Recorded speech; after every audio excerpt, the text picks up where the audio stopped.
여러분, 누군가 여러분에게 예수님을 믿으세요? 라고 묻는다면 당연히 예라고 대답하실 겁니다. 네. 예배에 나오는 분한테 당연한 질문 아니냐 이렇게 생각할 수 있습니다. 그런데 예수님 믿으세요라는 질문에 예하신 분한테 구원의 확신 있으세요? 라고 물으면 망설이는 분이 있습니다. 교회 오래 다니셨는데도 여기에 정확하게 대답을 못하는 분들이 있다는 것입니다. 그것은 바로 이 선물과 상을 구별하지 못했기 때문입니다. 여러분 아시는 옛날 동화에 보면은 어느 고을에 가난하지만 착한 농부가 살고 있었습니다. 이 농부에게 있어서는 땅이라고 고작 손바닥만한 조그마한 땅이 전부였는데 거기에다가 이 농부가 무를 심었어요. 씨를 뿌리고 나서 이 무를 거뒀는데 너무 무가 잘 자라가지고 큰 무가 이제 나오니까 이 농부의 마음에는 고을 원님한테 감사한 마음이 있었어요. 원님 덕분에 이렇게 참 농사를 잘 짓게 됐다. 그래서 가장 좋고 제일 큰 무를 뽑아다가 이제 원님에게 가서 드린 겁니다. 원님이 보니까 참 가난한 농부지만 너무 그 마음이 착하고 귀해서 여봐라 곳간에 뭐 들어온 게 없느냐 그랬더니 얼마 전에 소 한 마리가 들어온 거예요. 그래서 이 착한 농부에게 소를 선물로 주었습니다. 그랬더니 그 옆집에 사는 심수궂은 농부에게 이 이야기가 들린 거예요. 아니 무를 바쳐가지고 소를 받아? 그러면 내가 소를 바치면 더 큰 걸 받겠구나. 그래가지고 원님을 찾아가서 소를 드렸습니다. 그랬더니 자초지종을 모르는 원님은 또 기쁜 마음에 여봐라 곳간에 뭐가 들어왔냐 그랬더니 얼마 전에 무 하나 들어왔습니다. 네. 여러분 이 두 농부의 차이가 무와 황소의 차이가 아니라 바로 선물과 상의 차이를 말합니다. 착한 농부는 순수한 마음으로 대가 없는 선물을 한 거예요. 반면 심술궂은 농부는 상을 바라는 마음으로 계산기를 두드렸습니다. 이처럼 같은 행동도 어떤 마음으로 하느냐에 따라 선물이 되기도 하고 상을 바라는 거래가 될 수도 있습니다. 여러분 선물과 상의 차이가 뭘까요? 선물은 주는 사람 마음이에요. 조건이 없습니다. 그러나 상은 주는 사람 마음이 아니라 받는 사람이 잘해야 받을 수 있는 성과입니다. 공부도 잘해야 상을 받고 운동도 그렇고 음악도 상은 잘해야 받는 대가인 것입니다. 그렇다면 우리가 받은 이 구원은 상일까요? 선물일까요? 에베소서 2장 8절에 너희는 그 은혜에 의하여 믿음으로 말미암아 구원을 받았으니 이것은 너희에게서 난 것이 아니요 하나님의 선물이라. 그렇습니다. 구원은 우리가 결코 잘해서 받은 게 아니라 예수 그리스도를 믿는 모든 사람들에게 하나님께서 선물로 주셨다고 말씀하셨습니다. 그런데 문제는 분명히 주는 사람은 선물로 줬어요. 근데 받은 사람이 가가지고 이걸 상이라고 자랑하고 있다는 거예요. 이거 엄밀히 말하면 이단입니다. 이단. 이처럼 구원을 상으로 생각하니까 내가 자꾸 뭔가를 해야만 구원을 받았다고 자기 안에서 구원의 조건을 찾으려고 한다는 것입니다. 구원을 상이라고 생각하니까 구원의 확신 있으세요 하니까는 대답을 못하는 거예요. 여러분 어떤 아이가 생일날이 됐어요. 엄마 아빠한테 가가지고 제가 생일날 뭘 해야 선물을 받을 수 있죠? 공부를 열심히 해야 되나요? 아니면 뭐 엄마 아빠를 도와야 되나요? 여러분 그런 아이 보셨습니까? 생일날 선물은 뭘 해갖고 받는 게 아니라 그냥 주는 거 기쁘게 받으면 되는 겁니다. 구원은 거듭난 자들에게 주시는 생일 선물이에요. 사랑하는 성도 여러분, 만약 이 구원을 상이라고 생각해 보세요.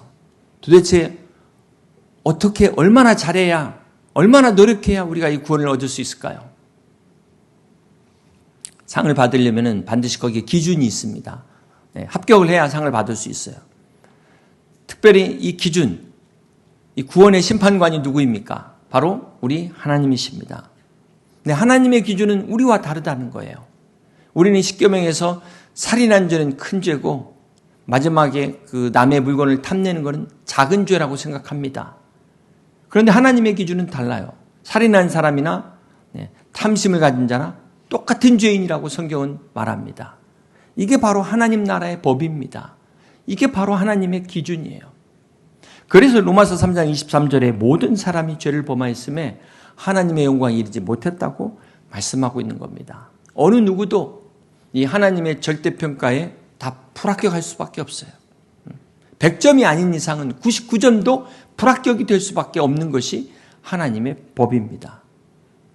사랑하는 성도 여러분, 유명한 마틴 루터 이 일화에 보면은 이 루터가 막 고해성사를 하는데 그렇게 길게 했다고 그래요.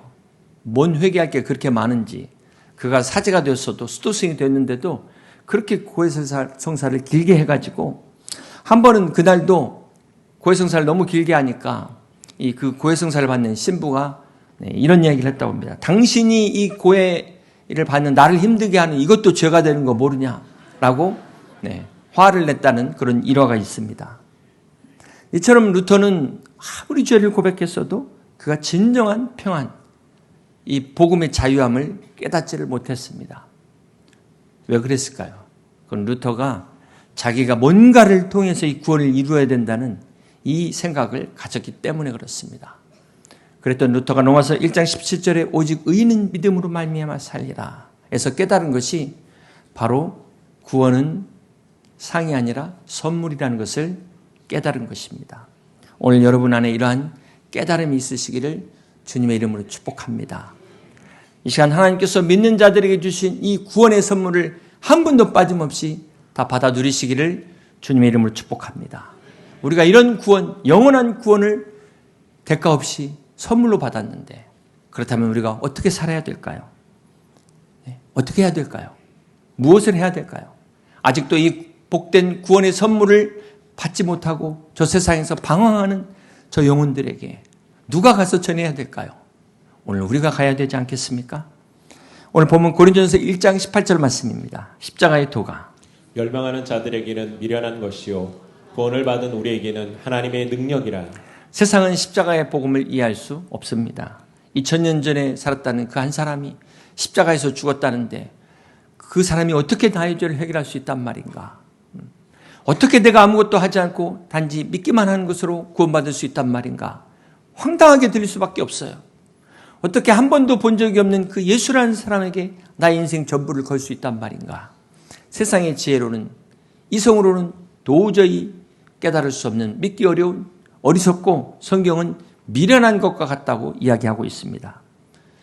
우리가 솔직히 이런 사람들에게 전도한다는 것이 결코 쉽지 않습니다. 이 말씀대로라면 아무리 우리가 쉽게 설명한다 할지어도 멸망받는 사람들에게는 미련하게 들릴 수밖에 없기 때문입니다.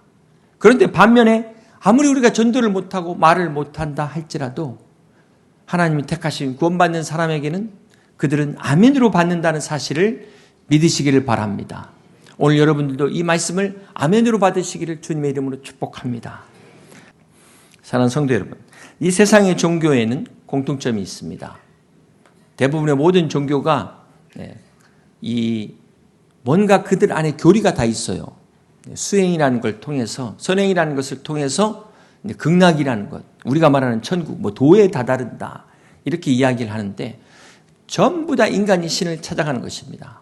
그런데 우리 기독교는 반대예요. 하나님이 우리에게 찾아오셨습니다. 모든 인간은 죄로 인해 스스로 하나님을 찾을 수가 없어요. 스스로 우리가 구원의 문제를 해결할 수 없는데 바로 하나님이 직접 찾아오신 그 하나님, 하나님의 아들이신 예수 그리스도, 그 예수님을 전하는 것이 바로 우리가 믿는 기독교입니다. 우리 예수님이 이 땅에 오셔서 하신 것이 바로 전도예요. 하나님의 나라의 복음을 우리에게 소개하신 것입니다. 주님이 이 땅에 오신 목적은 그 잃어버린 자를 구원하시기 위하여 이 땅에 오셨습니다.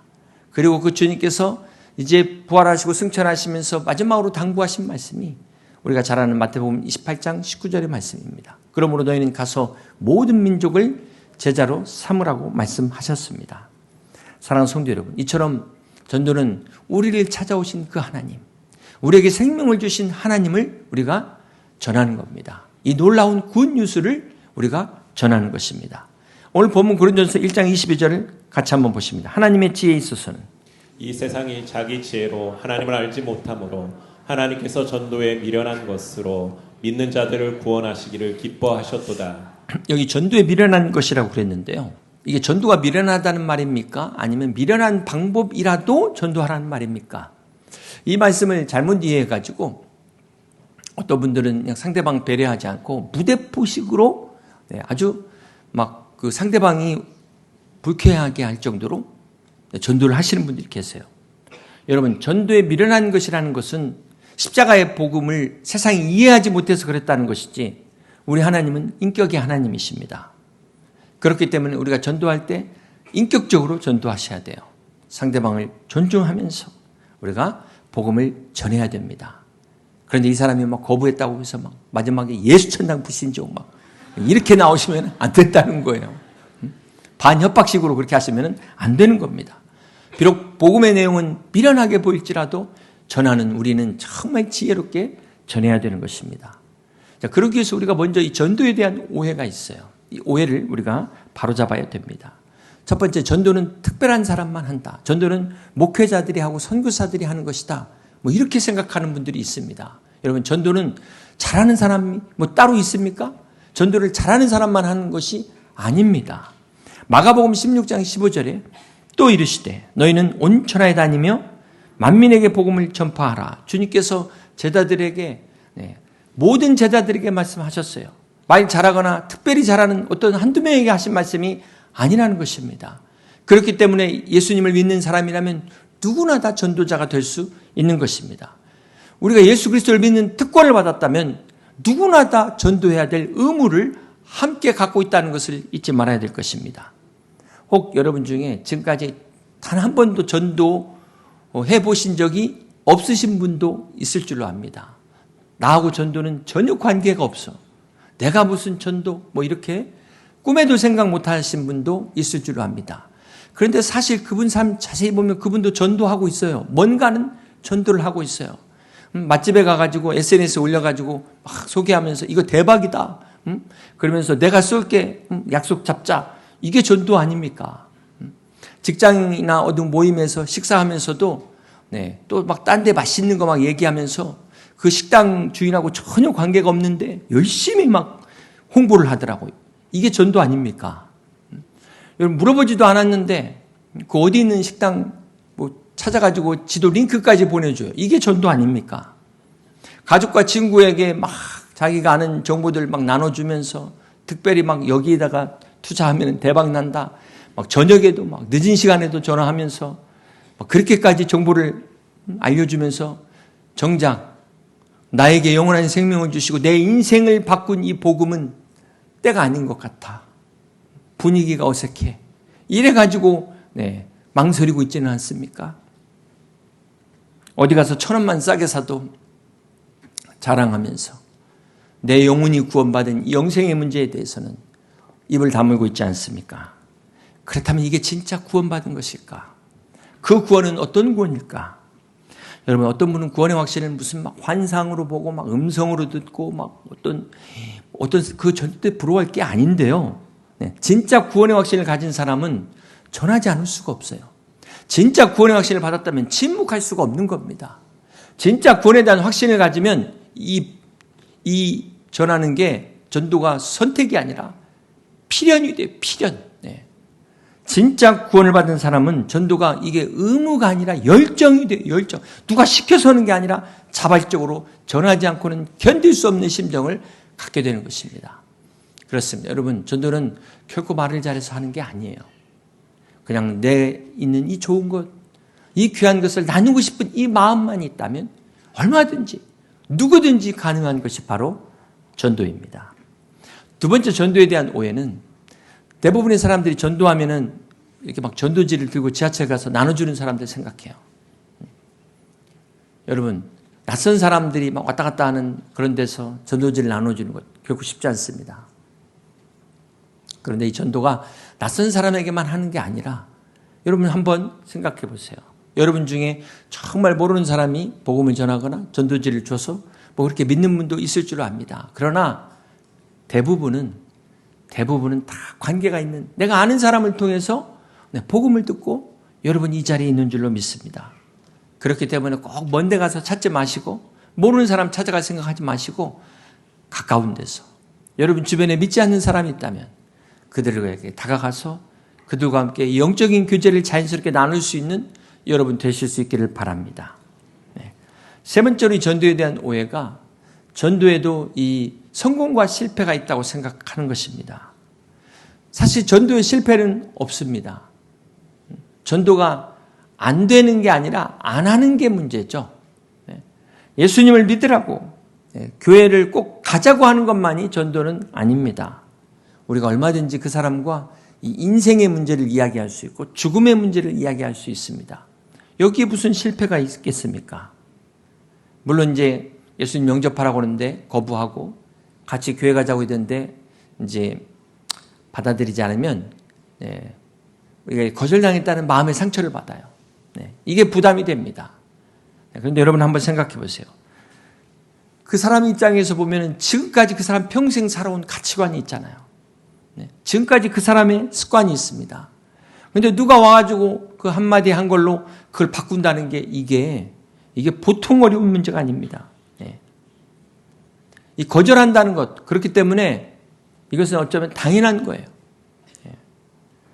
오히려 이분이 그 자리에서 영접하고 승낙하는 것이 기적입니다. 기적.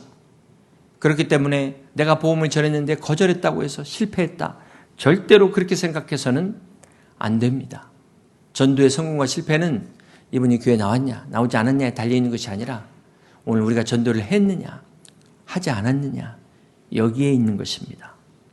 그러므로 사랑하는 성도 여러분, 전도의 실패는 없습니다. 오히려 전도를 포기하는 것이 실패입니다. 그렇다면 우리는 이 전도를 어떻게 해야 될까요? 간단하게 몇 가지 말씀드리면 첫 번째는 우리가 이 관계가 중요합니다. 요즘은 뭐 IQ, EQ 시대가 아니라 그 NQ 시대, 네트워킹 코션. 네트워킹 코션. 이 관계를 맺는 것이 얼마나 중요한지 몰라요. 좋은 관계를 맺는 것이 얼마나 중요합니까? 전도도 마찬가지. 전도가 우리가 사람과 사람의 관계를 통해서 전해지기 때문에 이 관계라는 게 전도의 다리와 같은 거예요. 통로와 같은 것입니다. 실제로 통계에 보면은 교회에 처음 온 사람이 그 교회 안에 적응할 때 5명과 관계를 맺으면 그 교회에 적응한다는 통계가 나와 있습니다.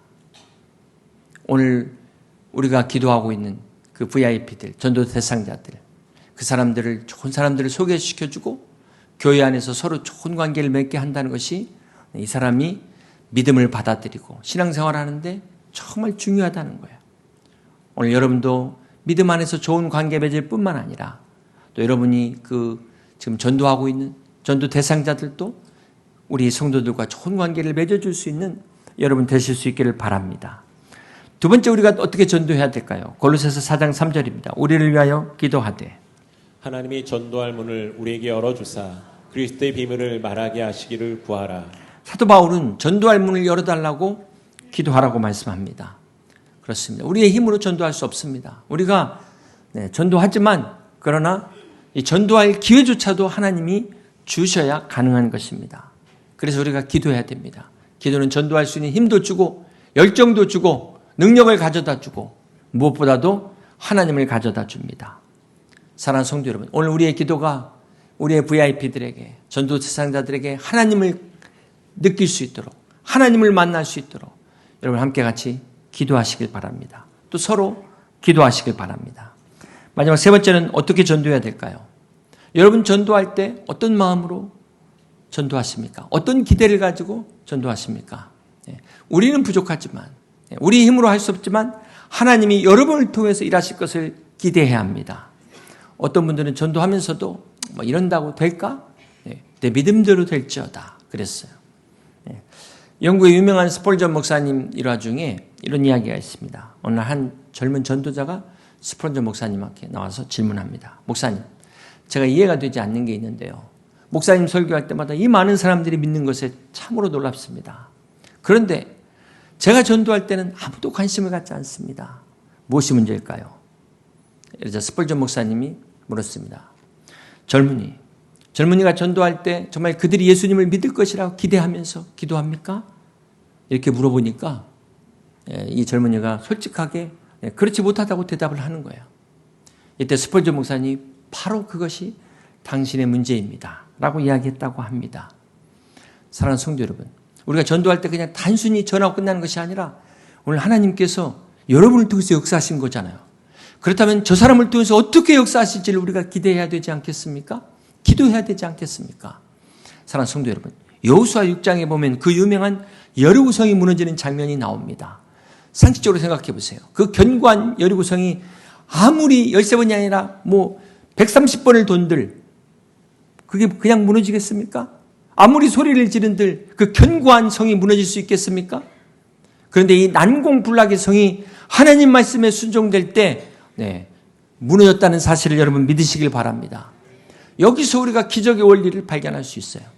성을 돈 것은 이스라엘 백성이었지만 성을 무너뜨리는 것은 살아계신 하나님이셨습니다. 그렇습니다. 오늘 여기서 우리는 말씀의 원리를 찾을 수가 있습니다. 우리가 순종할 때 하나님이 역사하신다는 사실을 기억하시길 바랍니다. 그렇기 때문에 전도는 우리의 몫이라면 이 전도가 되게 하는 것, 그것을 통해서 생명을 구원하는 것은 하나님의 몫이라는 사실을 잊지 마시길 바랍니다. 그러므로 우리가 순종하면 하나님이 일하십니다. 우리가 전도하면 하나님의 방법으로 하나님이 함께 하십니다. 그러므로 오늘 저와 여러분의 순종을 통해 한 영혼이 돌아오고 너와 내 집이 구원을 얻으리라는 말씀이 이루어지는 그런 역사가 일어나기를 주님의 이름으로 축복합니다. 우리가 그런 기대를 가지고 기도함으로 순종할 수 있는 여러분 되시기를 주님의 이름으로 축복합니다. 이제 말씀을 정리합니다. 사랑하는 성도 여러분, 앞에서 구원은 선물이라고 말씀드렸습니다. 하나님 주신 최고의 선물, 요한복음 3장 16절에 하나님이 세상을 이처럼 사랑하사 독생자를 주셨으니 이는 그를 믿는 자마다 멸망하지 않고 영생을 얻게 하려 하심이라고 말씀하셨습니다. 하나님께서 죄로 인해 완전히 단절된 인류를 구원하시기 위하여 독생자 예수 그리스도를 이 세상에 보내신 것이 바로 하나님의 선물입니다. 하나님의 최고의 선물은 바로 예수님의 십자가입니다. 십자가의 사랑이 바로 하나님의 선물이라는 것입니다. 우리 인간의 죄와 허물을 해결하기 위해서 예수 그리스도의 십자가의 죽음을 통해서 우리가 하나님의 자녀가 되는 이 축복을 선물로 받았습니다. 그렇습니다. 사랑하는 성도 여러분, 전도는 이 하나님의 최고의 선물, 사랑의 선물을 나누는 것입니다. 전하는 것입니다. 이게 얼마나 복된 사명이에요. 천사도 흠모한다고 그랬습니다. 그렇습니다. 이 전도는 마치 어느 깜깜한 밤 한 사람이 가로등 없는 길을 운전합니다. 그리고 가는데 마치 저 앞에 이제 계곡에 다리를 건너려고 하는데 갑작스럽게 지진이 일어나면서 다리가 무너지는 거예요. 순간 브레이크를 밟았는데 정말 아슬아슬하게 그 다리 바로 앞에서 차가 섰어요. 내려서 보니까 밑에는 까마득한 절벽입니다. 정말 놀란 가슴을 쓸어안고 있는데 반대편에서 저 깜깜한 쪽에 불빛이 보입니다. 달려오는 불빛이 보여요. 차량들이 지금 이 깜깜한 어둠 속에서 다리가 끊어진 것을 모르고 죽음을 향해 달려가고 있는 거예요. 이 순간 이 사람이 그냥 도로 한복판 앞에 뛰어가면서 외칩니다. 마치 미친 듯이 목이 터져라 소리를 지릅니다. 여러분, 이 사람이 바로 전도하는 사람이라는 거예요. 전도는 바로 이 무너진 다리를 본 사람, 이 무너진 다리를 보고 외치는 사람. 그렇다면 하나님 아버지의 마음은 어떤 마음일까요? 그냥 우리 가족만 잘 먹고 잘 살고 신앙생활 잘하고 예배 드리는 것으로 끝나지 않고 아직 하나님을 알지 못해서 저 세상에서 방황하는 영혼들, 그들에게 하나님의 사랑을 전하는 그 사람. 하나님이 그 사람을 사랑하지 않겠습니까? 하나님이 그 사랑을 축복하지 않겠습니까? 그렇습니다. 오늘 전도는 목회자만 하는 것이 아니라 나에게 구원을 베풀어 주신 그 은혜에 감사해서 이 사랑을 함께 나누는 것이 전도입니다. 우리에게 베풀어 주신 하나님의 최고의 사랑을 가서 전하는 것입니다. 전도는 영혼을 살리는 것입니다. 전도는 하나님과의 아름다운 통행입니다. 이 전도는 누구나 할 수 있습니다. 이 전도는 하면 됩니다.